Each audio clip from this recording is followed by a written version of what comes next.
নমস্কার। প্রাণারামের মাধ্যমে সম্প্রচারিত ভারত কথার গ্রন্থি মোচনের ২৩২তম পর্বে আপনাদের সবাইকে জানাই সাদর সম্ভাষণ। মহামতি অনন্তলালের অপার আশীর্বাদে আমরা প্রতিদিন শুনে চলেছি ভারত কথা। ভারত কথার গত পর্বে আমরা শুনেছি বিপন্ন যুধিষ্ঠির বাধ্য হয়েছেন পুত্র ঘটোৎকচকে স্মরণ করতে।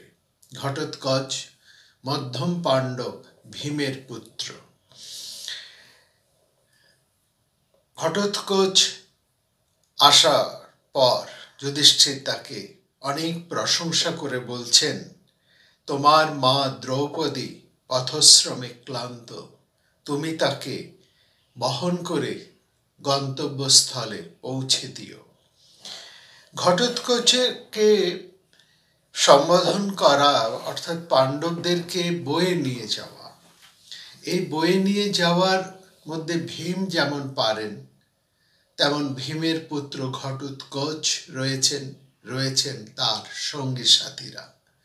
যেহেতু তাহারা পাহাড়ি মানুষ, এই পাহাড়ি তাদের আবাস, সুতরাং তারা সহজেই অক্লেশেই পাণ্ডবদেরকে বিভিন্ন স্থানে নিয়ে যেতে সক্ষম হবে। আমরাও দেখছি ঘটোৎকচ একাই দ্রৌপদী সহ পাণ্ডবদেরকে বয়ে নিয়ে চলেছেন, আর ঘটোৎকচের বন্ধুরা পাণ্ডবদের সঙ্গে আসা অন্যান্য ব্রাহ্মণদেরকে লোমশ মুনিকে দেখে নিয়ে বয়ে চলেছেন। এবং তাদের চলাটা মহাভারত বলছেন যেন উড়ে যাওয়া, অর্থাৎ এত দ্রুত তারা সেই পাহাড়ি উপল সংকুল পথের মধ্যে দিয়ে চলেছেন এবং তারা স্বভূমিতে এতটাই স্বচ্ছন্দ যে তাদের চলাটা চলা নয়, যেন উড়ে যাওয়া। অনেক ক্ষুদ্র ক্ষুদ্র নদ নদী পাহাড় দেখতে দেখতে পাণ্ডবেরা পেরিয়ে গেলেন। তারপর তারা নরনারায়ণ নামে দুই যুগল মুনির আশ্রম বদরিকাশ্রমে এসে সেই সুবিখ্যাত বদরী বৃক্ষের সামনে উপস্থিত হলেন।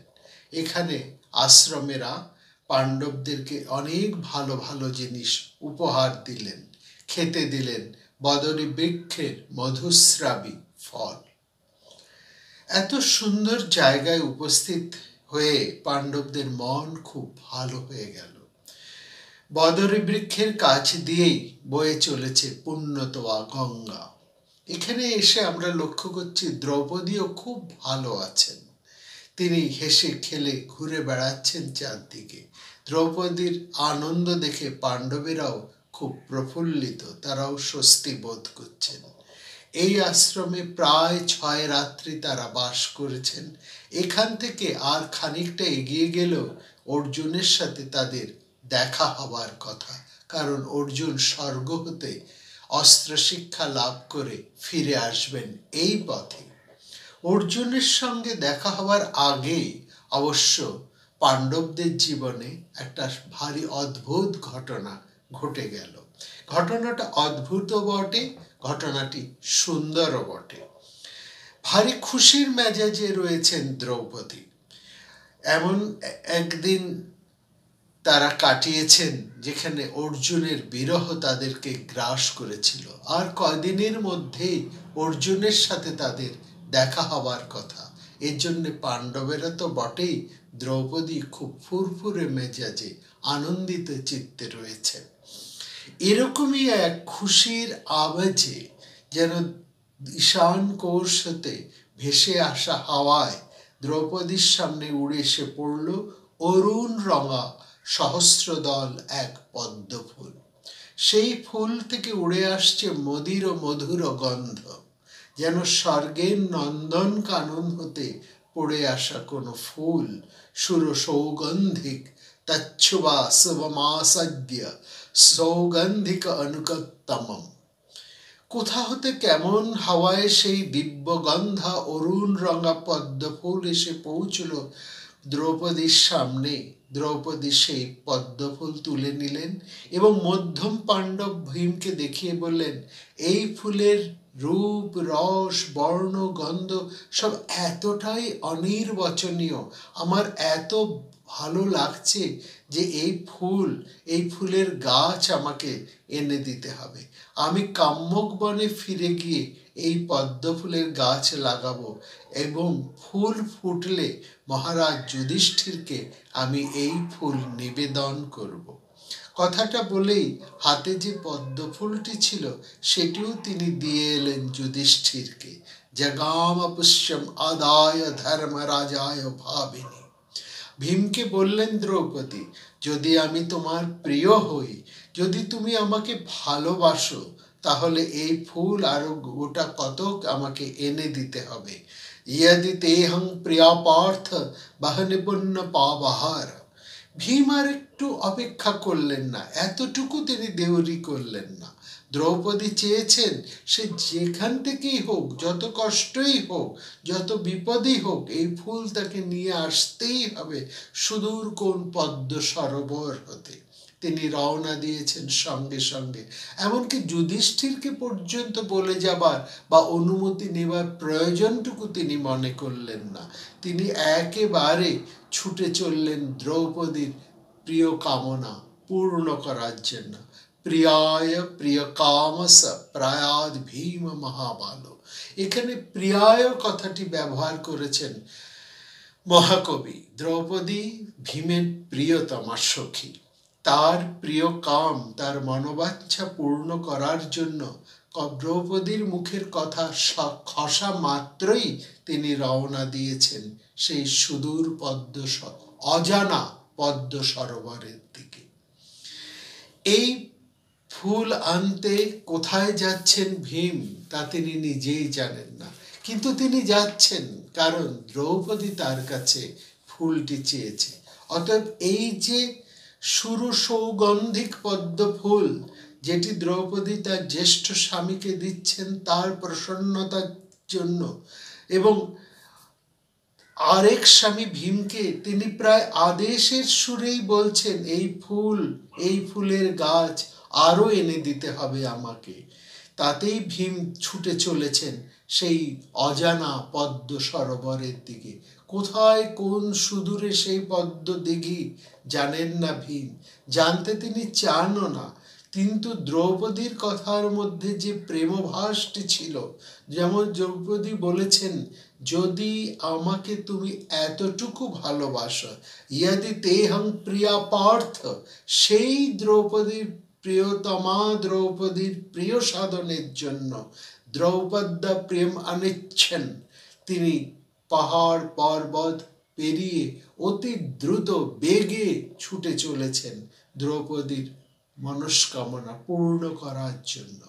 ভীমকে যেন প্রেম মালঞ্চের একান্ত মালাকার হিসেবে কবি এখানে উপস্থিত করেছেন, তার প্রিয়তমার মনোবাসনা পূর্ণ করার জন্য। এবং প্রিয়তমার মুখ খসা বাক্যই যেন ভীমের কাছে আদেশ, তা পূর্ণ করাই তার জীবনের একমাত্র লক্ষ্য। ভীমের এই যাত্রাপথ খুব সহজ ছিল না, ভীষণ কঠিন, তবে মধুর। কঠিন কিন্তু মধুর। মহাভারতের কবি দৃশ্যের পর দৃশ্য সাজিয়ে দিয়েছেন হিমালয় পর্বতের এই পাটভূমিতে, এবং তার দুর্গম পথের বিভিন্ন বিন্যাস কষ্টসাধ্য রাস্তাটিকেও। এই পথ শীঘ্র অতিক্রম করার নয়, কিন্তু ভীম অতি শীঘ্র সেই পথ পার হয়ে চলেছেন কেবলমাত্র প্রিয় সাধনের জন্য। কি উদার এই মহাকাব্যিক মানুষের মধ্যে আমরা লক্ষ্য করছি দ্বিতীয় স্বামী তিনি দ্রৌপদীর প্রতি আত্যন্তিক দুর্বলতায় ছুটে চলেছেন এই তার সোনার বরণ পদ্মফুলটি এনে দেবার জন্য। এই পদ্মফুল দেওয়াটা যুধিষ্ঠিরের প্রতি দ্রৌপদীর ভালোবাসা প্রকাশ যত না, তার চেয়েও বেশি ভীমের প্রকাশ তার প্রিয় স্বাধীনীর প্রিয় মনস্কামনা পূর্ণ করার। দ্রৌপদীর আদেশটিকেই তিনি শিরোধার্য করে ছুটে চলেছেন আপন গতিতে। আমরা এই যাত্রাপথের দীর্ঘ বর্ণনার মধ্যে যেতে পারবো না, সেই মহাকাব্যিক শক্তি আমাদের নেই। শুধু এইটুকু বলতে পারি, বিপদ সংকুল পথ ভীম অতিক্রম করেছেন এবং তার মধ্যে দিয়ে ভীমের অসামান্য শক্তির বর্ণনা এবং অলৌকিকতার একটা আভাস, একটা রূপ, একটা বিন্যাস ফুটে উঠেছে সেখানে। এবং সেখানে আমরা দেখছি এই পথের মধ্যে দুই বায়ুপুত্রের দেখা হলো পরস্পরের সাথে। ভীম এগিয়ে চলেছেন এবং তার সামনে আমরা দেখছি আরেক বায়ুপুত্রকে। ভীমের রাস্তা আটকে বসে আছেন বায়ুপুত্র হনুমান। তিনি ত্রেতা যুগের রাম ভক্ত হনুমান, আর ভীম হচ্ছেন দাপর যুগের, দাপর কলির যুগের হচ্ছেন ভীম। তিনি হনুমানের যেন ছোট ভাই। হনুমান বায়ু দেবতার পুত্র, ত্রেতা যুগের জাতক হিসাবে তিনি ভীমের জ্যেষ্ঠ এবং বড় ভাই হিসেবে তিনি তার সুগঠিত লেজখানি রাস্তা জুড়ে ফেলে রাখলেন, যার ফলে ভীম চলতে গিয়ে বাধা পেলেন, অতিক্রম করতে পারলেন না সেই লেজখানি। তারপরে দুই ভাইয়ের মধ্যে দেখছি শক্তির পারস্পরিক এক প্রতিদ্বন্দ্বিতা। সেই প্রতিদ্বন্দ্বিতার মধ্যে আমরা দেখছি দুই ভাইয়ের মিলনও ঘটছে। ভীম সংক্ষেপে রামায়ণ কাহিনী শুনছেন তার জ্যেষ্ঠ ভাই হনুমানের কাছ থেকে, শুনছেন তার কীর্তিকল্প। ভীম হনুমানের সেই বিশাল রূপটি দেখতে চাইলেন, যে হনুমান সমুদ্র লঙ্ঘন করেছিলেন। হনুমান যুগধর্ম ব্যাখ্যা করলেন, তার ভীষণ সেই বিশাল রূপটিও তিনি অবশেষে দেখালেন। এখানে আমরা দেখছি হনুমান, জ্ঞানী হনুমান, যাকে রামায়ণে অত্যন্ত জ্ঞানী বলে বর্ণনা করা হয়েছে। এখানে একটা বলার কথা, আগেও আমরা মহাভারতের বিভিন্ন পর্যায়ে আলোচনা করার সময় বলেছি, এই যে হনুমান, ভাল্লুক, সর্পজাতি, এরা বিভিন্ন এই সমস্ত প্রাণীদের টোটেম বা মুখোশ ব্যবহার করতেন। এরা শক্তিশালী আদিম জনজাতি, এদের নিজেদের সংস্কৃতি আছে, নিজেদের ঐতিহ্য আছে, নিজেদের শিল্পবোধ আছে এবং নিজেদের নিজস্ব ধর্ম ভাবনা সহ জীবনযাত্রাও রয়েছে। এরা প্রত্যেকেই কোনো না কোনো প্রাণীর টোটেম ব্যবহার করে থাকেন, কেউ সিংহের, কেউ ভল্লুকের, কেউ সাপের, কেউ হনুমানের, কেউ জাম্ববানের, এরকম বিভিন্ন। এর মধ্যে হনুমান যার কথা বলা হচ্ছেন, প্রায় মহাভারতীয় এক মিথের মতন তিনি উপস্থাপিত করেছেন মহাকবিতাকে। তিনি যুগধর্ম ব্যাখ্যা করছেন তার ছোট ভাই, অনেক ছোট ভাই সম্পর্কিত ছোট ভাইয়ের কাছে। ভীম এখানে রাজধর্ম শুনছেন তার জ্যেষ্ঠ ভাইয়ের কাছ থেকে, এবং কি উদ্দেশ্যে তিনি যাচ্ছেন সেটি যখন হনুমান জেনেছেন, তখন তিনি অনেক আশীর্বাদ করে বলছেন যে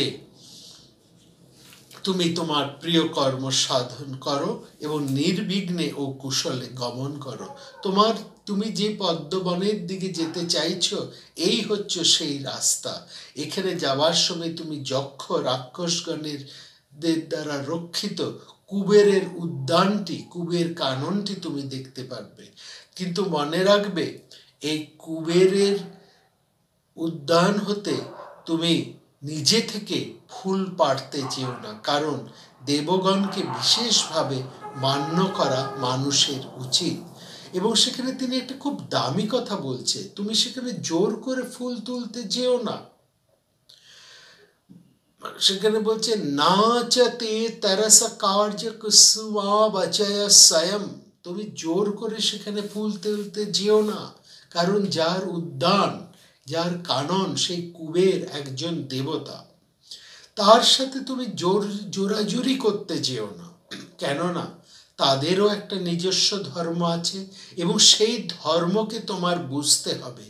পরের ধর্মের উপরে জোর করে কোনো মঙ্গল হয় না, আরো ভালো হয় না। নিজের ধর্মে তুমি স্থির থাকবে, এটা যেমন নিশ্চিত, তেমনি অন্যের ধর্মের মর্মত্বও তোমাকে উপলব্ধি করতে হবে, তোমাকে বুঝতে হবে এবং তা জানতেও হবে এবং অন্যকে জানাতেও হবে। এখানে খুব ভালোভাবে বলছেন যে দেবতা তানি হি মন্নানি পুরুষেন বিশেষত। তারপরে বলছেন তুমি সধর্মস্থ পরং ধর্ম বুধস্য গময়স্য চ। তুমি সধর্মস্থ পরম ধর্ম, তুমি নিজের ধর্মে স্থির থাকবে, কিন্তু অন্যের ধর্মের মর্মত্ব সেটা তোমাকে উপলব্ধি করতে হবে এবং সেটা তোমাকে অন্যকে জানাতেও হবে। ও দেবগণকে মান্য করতে হবে এবং তাদের ধর্মকে তোমার বুঝতে হবে, তাদের সেই ধর্মের তাদের রীতি নীতি তাকে তোমাকে উপলব্ধিও করতে হবে। এরপরে তিনি বলছেন যে নিজের ধর্মে তুমি রক্ষা করো, সেই নিজের ধর্ম পালন করতে করতে তুমি অন্যের ধর্মের মর্ম অবগত হও এবং সেটা তুমি সর্বত্র প্রকাশ করো।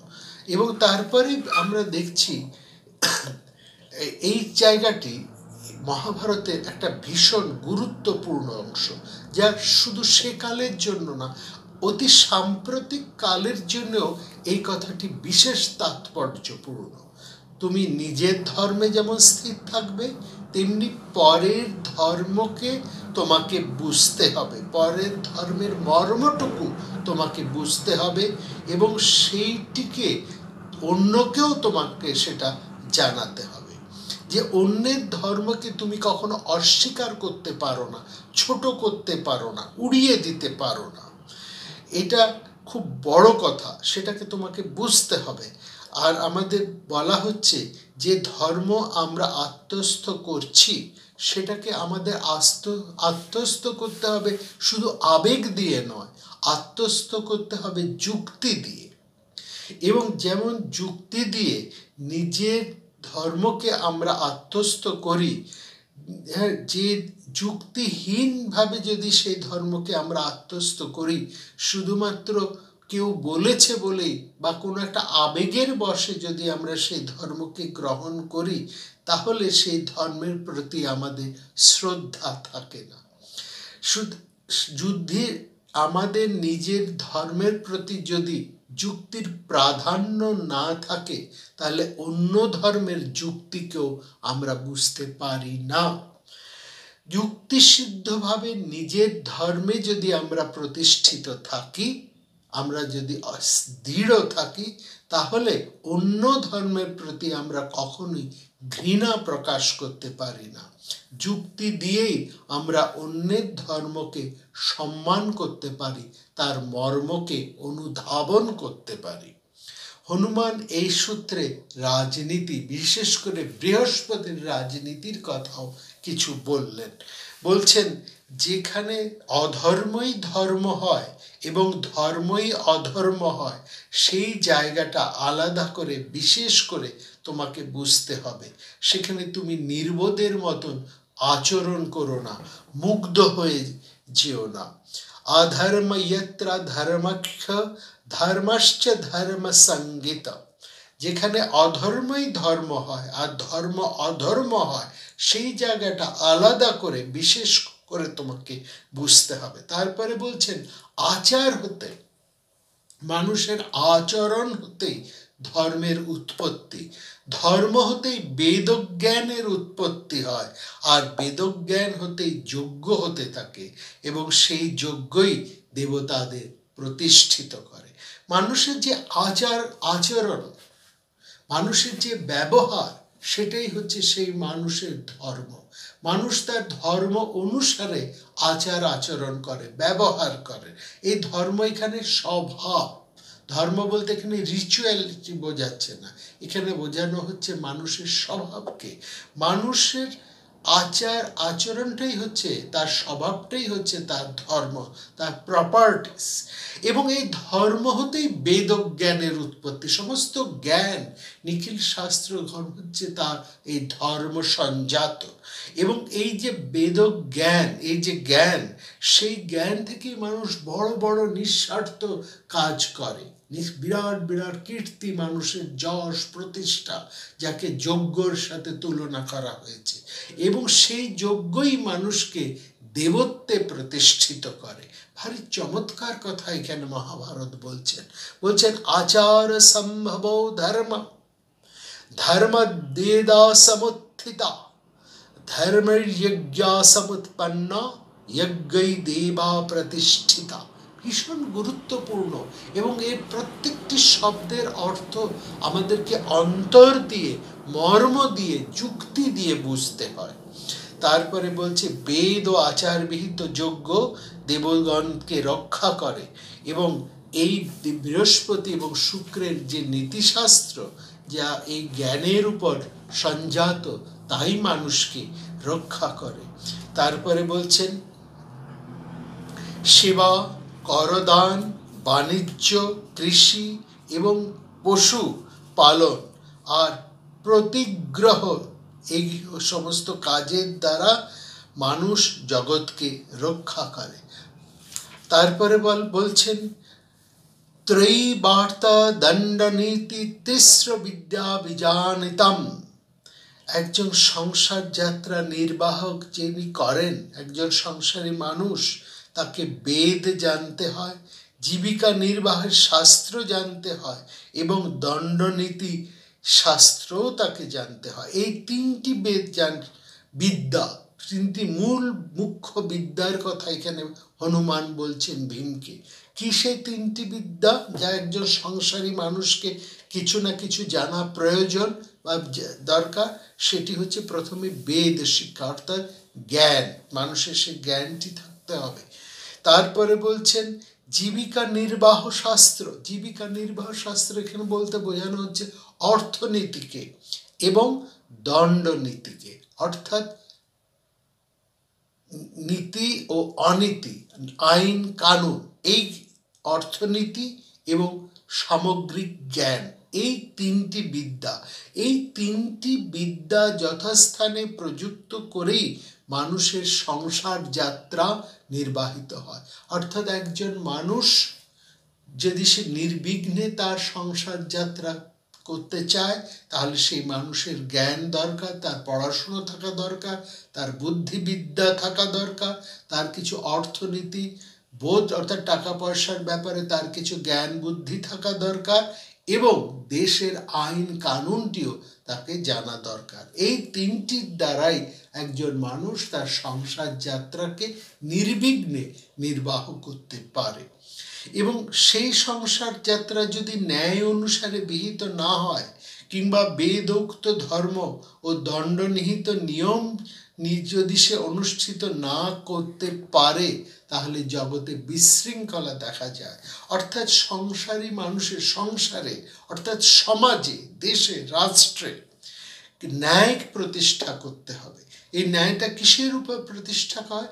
ন্যায়টা প্রতিষ্ঠা করে বেদোক্ত ধর্ম, দণ্ডনীতি এবং অর্থনীতি, এই তিনের উপরে সংসারের ন্যায় প্রতিষ্ঠিত। এই ন্যায়কে যদি প্রতিষ্ঠিত না করা যায়, তাহলে সমস্ত সংসারে একটা বিশৃঙ্খলা দেখা দেয়। আর জনসাধারণের জীবিকা নির্বাহ যদি নিয়মে আবদ্ধ না থাকে, তাহলে জনসাধারণরাই, প্রত্যেকটা প্রজারাই নষ্ট হয়ে যায়। এবং বেদ, জীবিকা নির্বাহের নিয়ম অর্থাৎ অর্থনীতি ও দণ্ডনীতি, এই তিনটিকে যথাসময়ে যথার্থভাবে যদি রাজা প্রয়োগ করেন, তাহলে দেশে ধর্ম অর্থাৎ মানুষের কল্যাণ এবং সেখানে রুলস, এখানে ধর্ম অর্থে রুল, আইন, ধর্ম বলতে এখানে আইন, এই আইনের প্রয়োগ সেখানে ঠিক থাকে। এখানে পলিসি এবং ইমপলিসি দুটো কি আইনের দ্বারা যে প্রযোজ্য করা হয়, এই আইনকেই এখানে ধর্ম বলা হচ্ছে। অর্থাৎ ধর্ম কখনো স্বধর্ম বা স্বভাব ধর্ম অর্থে কখনো এখানে বলা হচ্ছে মানুষের জীবন নীতি, ধর্ম অর্থে এখানে বলা হচ্ছে মানুষের আইন, দেশের আইন, একেও ধর্ম শব্দের দ্বারা বলা হয়েছে। তারপর তারপর হনুমান বিভিন্ন ধর্মের বিভিন্ন বর্ণের, ধর্মের নয়, বিভিন্ন বর্ণের প্রধান ধর্মগুলির কথাও সেখানে বলছেন। যেমন ব্রাহ্মণের প্রধান ধর্ম হচ্ছে যজ্ঞ, অধ্যয়ন এবং দান। এই তিনটি হচ্ছে একজন ব্রাহ্মণের সাধারণ ধর্ম। ব্রাহ্মণের সাধারণ ধর্ম বলতে এখানে বোঝানো হচ্ছে তার যজ্ঞ, পড়াশুনো, যজ্ঞ হচ্ছে তার বড় বড় কাজ, তার পড়াশুনো এবং দান, এটি হচ্ছে ব্রাহ্মণদের প্রধান ধর্ম। তাছাড়া বলছে যা এছাড়াও যজ্ঞ, অধ্যয়ন এবং দান ছাড়াও যাজন অর্থাৎ পড়াশুনো করা, যাজন অর্থাৎ যজ্ঞ কর্ম করা, অধ্যাপনা করা এবং সৎ প্রতিগ্রহ, এই তিনটি হচ্ছে ব্রাহ্মণের জীবিকা নির্বাহের উপায়। প্রজাপালন হচ্ছে ক্ষত্রিয়ের ধর্ম এবং পশুপালন হচ্ছে বৈশ্যের ধর্ম। পশুপালন, কৃষিকর্ম, ব্যবসা, এগুলো হচ্ছে বৈশ্যের ধর্ম। আর ব্রাহ্মণ, ক্ষত্রিয়, বৈশ্য এই তিন বর্ণের সেবা করা হচ্ছে শূদ্রের ধর্ম। শূদ্র ওই তিন বর্ণের কাছেই থাকবে, তাদের সেবা করবে, কিন্তু তারা ভিক্ষে করবে না, হোম করবে না বা কোনো বৈদিক ব্রত তারা পালন করবে না। এবার ভীমকে উদ্দেশ্য করে হনুমান স্পষ্ট করে বলে দিচ্ছেন, কুন্তী নন্দন, প্রজাপালন ক্ষত্রিয় ধর্মই তোমার ধর্ম, কারণ তুমি ক্ষত্রিয়, তোমার মূল ধর্ম হচ্ছে প্রজাপালন, ক্ষত্রিয় ধর্ম। সুতরাং তুমি বিনয় সম্পন্ন ও সংযতেন্দ্রিয় হয়ে নিজের ধর্মকে আশ্রয় করে চলবে। ক্ষত্রিয় নিজের পদে থেকে বুদ্ধিমান অথচ শাস্ত্র জ্ঞান সম্পন্ন প্রাজ্ঞ মানুষের সাথে পরামর্শ করে রাজ্য শাসন করবে, আর তার মধ্যে যেন কোনো আসক্তি দেখা না দেয়। আসক্তি এলে তার সর্বনাশ এবং রাষ্ট্রেরও সর্বনাশ ঘটে, তাহলে তখন সে লোক সমাজে তিরস্কৃত হয়। রাজার কাজ হচ্ছে সমীচীনভাবে নিগ্রহ করা এবং অনুগ্রহ করা এবং মানুষের মর্যাদা রক্ষা করা। সুতরাং রাজা সবসময় শত্রু মিত্রের সৈন্যে, রাজ্যে এবং দুর্গে গুপ্তচর নিয়োগ করে তাদের অবস্থিতি, উন্নতি ও অবনতির বিষয় দিকে লক্ষ্য রাখবে। অর্থাৎ রাজার রাষ্ট্র পরিচালনার কথাও এখানে হনুমান ভীমকে জানাচ্ছেন। তিনি গুপ্তচরের সাহায্য নেবেন, তিনি আমাত্যদের সাথে পরামর্শ করবেন, মন্ত্রণা করবেন, নিজের শৌর্য পরাক্রম তিনি প্রকাশ করবেন, প্রয়োজনে তিনি শত্রুকে নিগ্রহ করবেন ও কখনো বা তিনি অনুগ্রহ করবেন। অর্থাৎ নিগ্রহ, অনুগ্রহ, এই সমস্ত নীতিগুলোকে ব্যবহার করে রাজা তার কার্য সাধন করবেন। অর্থাৎ সাম, দান, ভেদ, দণ্ড, উপেক্ষা, এগুলো একটি বা সব কয়টি একসঙ্গে যখন যেমন প্রয়োজন তার প্রয়োগ করে রাজা তার কার্য নির্বাহ করবেন।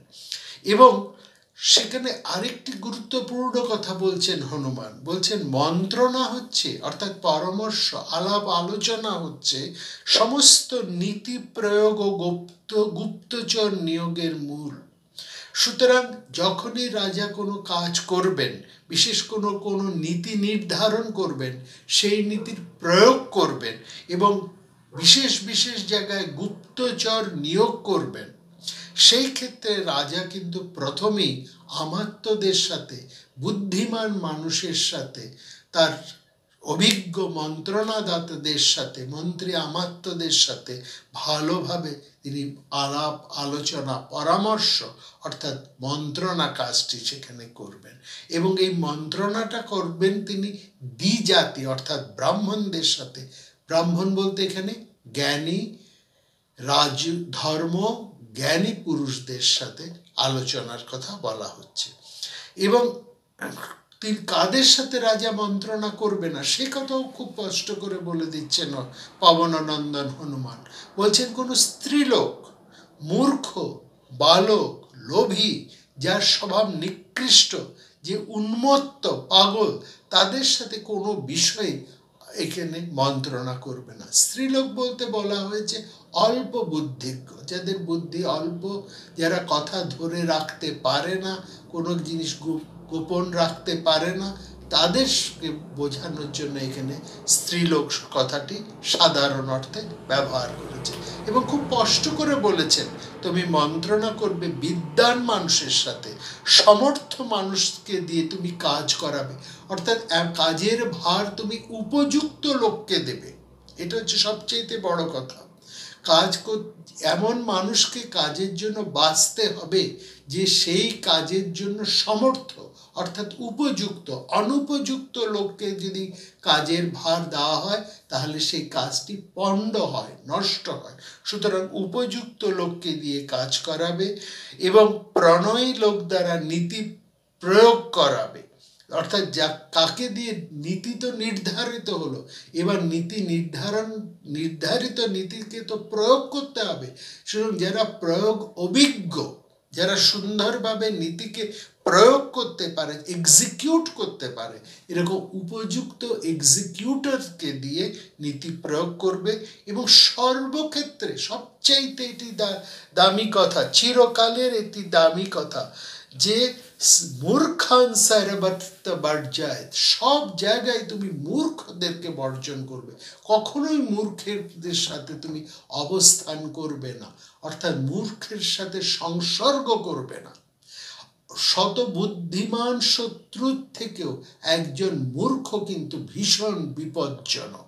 সুতরাং মূর্খকে সর্বত্র বর্জন করবে, মূর্খান সর্বত্র বর্জয়েৎ, এবং এটি সর্বকালের, সর্বদেশের, সব সময়ের জন্য এটি ভীষণ গুরুত্বপূর্ণ উপদেশ। ধর্মকার্যে ধার্মিকদের, অর্থকার্যে অভিজ্ঞ অর্থবিদদের, স্ত্রীলোকদের কাছে নপুংসকদেরকে এবং নিষ্ঠুর কাজে নিষ্ঠুরদেরকে নিযুক্ত করবে। ধর্মকাজে তুমি ধার্মিক মানুষদেরকে নিয়োগ করবে, যারা অর্থ কাজে তাদের অর্থবিদদের, বিজ্ঞ মানুষদেরকে সেখানে নিয়োগ করবে, স্ত্রীলোকদের কাছে নপুংসকদেরকে নিয়োগ করবে এবং নিষ্ঠুর কাজ করাবার জন্য তুমি নিষ্ঠুর লোককে সেখানে নিয়োগ করতে হবে। অর্থাৎ যে যে কাজের জন্য উপযুক্ত তাকে সেই কাজের দায়িত্ব দিতে হবে। বহু কাজেই স্বপক্ষের লোক এবং বিপক্ষের লোকের নিকট হতে কর্তব্য কর্মের বিষয়ে বুদ্ধি নেবে, শত্রু দলের বলাবল জানবে। বুদ্ধি দ্বারা যারা সাধু বলে নির্ধারিত হন তাদের প্রতি রাজা অনুগ্রহ করবেন, আর যারা অশিষ্ট মর্যাদাহীন রাজা তাদেরকে নিগ্রহ করবেন। রাজা যখন ন্যায় সঙ্গতভাবে নিগ্রহ ও অনুগ্রহ করেন তখন প্রজাদের মর্যাদা সুরক্ষিত হয়, অর্থাৎ যাকে মান দেবার তাকে মান দেবে এবং যাকে ত্যাগ করার তাকে ত্যাগ করবে। এই যে একটা ভয়ঙ্কর রাজধর্ম, এই বৃহস্পতির রাজধর্মের কথা এখানে আমরা দেখলাম। ভীমকে বললেন হনুমান, পবননন্দন।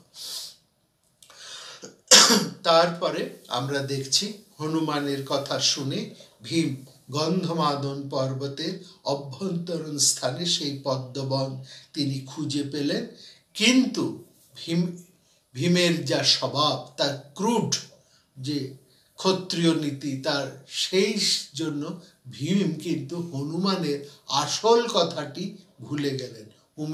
হনুমানের উপদেশ আর ভীমের মনে থাকলো না। ধনপতি কুবেরের লোকজন তাকে বারণ করে জানালো যে এই পদ্মদিঘি হচ্ছে কুবেরের ক্রীড়াস্থল, সেখানে নামতে গেলে কুবেরের অনুমতি নিতে হবে। এই অনুমতি নিতে হবে শুনেই ভীমের মাথায় যেন রক্ত চড়ে গেল। তিনি একেবারে প্রচণ্ড হয়ে উঠলেন। প্রথমে তিনি ভদ্রভাবেই নিজের পরিচয় দিয়েছিলেন, কি কারণে তিনি এখানে এসেছেন সেই ব্যাপারেও তিনি খুব বিনয়ের সাথেই তিনি বলেছিলেন, কিন্তু যেই মাত্র তিনি শুনলেন কুবেরের কাছ থেকে অনুমতি নিতে হবে, অমনি তার যেন রক্ত টকবক করে উঠল। তিনি নিজে এই অমান্যতার যুক্তিও একখানা দিয়ে বসলেন। ভীম বললেন, দেখুন, প্রথমত তোমাদের কুবেরকে আমি এখানে কোথাও দেখতে পাচ্ছি না, আর যদিও বা দেখতে পেতাম তাহলেও আমি তার কোনো অনুমতি নিতাম না। আসলে ভীম হচ্ছে একটা অপরিশীলিত ক্ষাত্র শক্তির প্রতীক, অর্থাৎ একটা র পলিটিক্যাল ফোর্স। রাজতন্ত্র, গণতন্ত্র, সমাজতন্ত্র সবসময় সর্বক্ষেত্রেই যে দুটো শক্তি পারস্পরিকভাবে কাজ করে তার উপরিতলে, উপরের স্তরে সেখানে আমরা একটা পরিশীলিত রাজনৈতিক শক্তিকে দেখি, আর নিম্ন স্তরে থাকে এই ধরনের অপরিশীলিত ক্ষাত্র শক্তি বা বাহু শক্তি বা মাসল পাওয়ার এখানে থাকে। এই অপরিশীলনের একটা সমস্যাও আছে। এদের দ্বারা যেমন লাভ হয়, অর্থাৎ এই অপরিশীলিত শক্তির সাহায্যে যেমন একটা রাজনৈতিক শক্তি প্রতিষ্ঠা করা যায়, তার প্রাধান্য বিস্তার করা যায়, তেমনি আরেকটা সমস্যাও তারা সৃষ্টি করে। এই অনুগামীদেরকে ব্যবহার করা যায়, কিন্তু একটা ভয় থাকে যে এই অপরিশীলিত শক্তিটা কোথায় যে থামতে হয় সেটা তারা জানে না, এবং তাদেরকে সবসময় ঠিক মতন কন্ট্রোল না করলে হিতে অহিত হয়ে যায়, তার বরং বিপরীত ফল হয়ে যায়। ফলে সেখানে এদের ছাড়া যেমন রাজনীতি চলে না, রাষ্ট্র চলে না, তেমনি এদের উপর পুরো ভরসাটাও রাজা করতে পারলেন না। হনুমান যে বারবার করে তার ছোট ভাই ভীমকে বলে দিয়েছিলেন, পথ ঘাট সামলে যেও, এখানে দেবতাদের আবাস, কোনো রকম তুমি হঠকারিতা করো না, তুমি এদের সাথে এদের ধর্ম অনুসারে সেটাকে যুক্তি দিয়ে বুঝে সেই ধর্মকে পালন করো। কোথায়? ভীম তাকে হ্যাঁ সব কথাই বলে এসেছে, তার সাথে মৌখিকভাবে সম্মতি জানিয়েছে, কিন্তু কার্যক্ষেত্রে আমরা দেখছি ভীম প্রচণ্ড তার আপন ক্রুড খাদ্য শক্তিতে একেবারে যেন জেগে উঠেছেন, এবং সেখানে আমরা ভীমকে দেখছি বলছেন, তিনি তার সেই কঠিন ভাষায় কুবেরের রক্ষী দলকে বলছেন, এই সুন্দর নদী তাড়াগ এই পর্বত নির্ঝরের মধ্যেই তৈরি হয়েছে, এটা প্রকৃতির দান।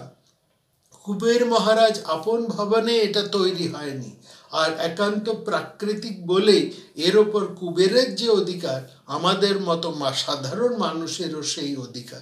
অর্থাৎ একটা সাধারণ মানুষ বলছে, এই যে দেখো পাহাড়ে টাহাড়ে যা কিছু সুন্দর জিনিস তৈরি হয়েছে, এটা তো কোনো কারো ব্যক্তি বিশেষের সম্পত্তি হতে পারে না, এটা সবার সম্পত্তি, অতএব আমি আমার ইচ্ছে মতন সেই কাজটা ব্যবহার করব। কিন্তু এমন কথা তো বলা যায় না। এর রক্ষণাবেক্ষণ, এটাকে ভালো রাখা, এটাকে সুস্থ রাখা বা এর উপর একটা অধিকার প্রত্যেকটা দেশেরই তার নিজস্ব আইন আছে। নাহলে তো যে কোনো মানুষ যে কোনো জিনিসকে গিয়ে প্রাকৃতিক সম্পদ, অতএব সবার অধিকার আছে এই কথা বলে সেটাকে নষ্ট করে ফেলতে পারে। ভীম এই কথাটা মানতেই চাইছেন না। তিনি সেই অপরিশীলিত শক্তির মতন বলছেন যে দেখো, এই যা কিছু নদী, হ্রদ, এই যা কিছু তৈরি হয়েছে, এই তো প্রকৃতির দান। এখানে কুবের মহারাজের ঘরে তো এটা তৈরি হয়নি, সুতরাং এটা যেহেতু প্রাকৃতিক, সুতরাং এর উপরে কুবেরের যা অধিকার, আমার মতো সাধারণ মানুষেরও সেই একই অধিকার। আর এটাই যদি অবস্থা হয়, তাহলে আমি কেন গিয়ে কুবেরের কাছে প্রার্থনা চাইব বলতো? কাহকাং জাতি তু মহর্ষি। এবং তারপরেই দেখছি অবধারিতভাবে সেখানে মারামারি শুরু হলো। তারপরে কি ঘটনা আমরা শুনবো আগামী পর্বে। নমস্কার।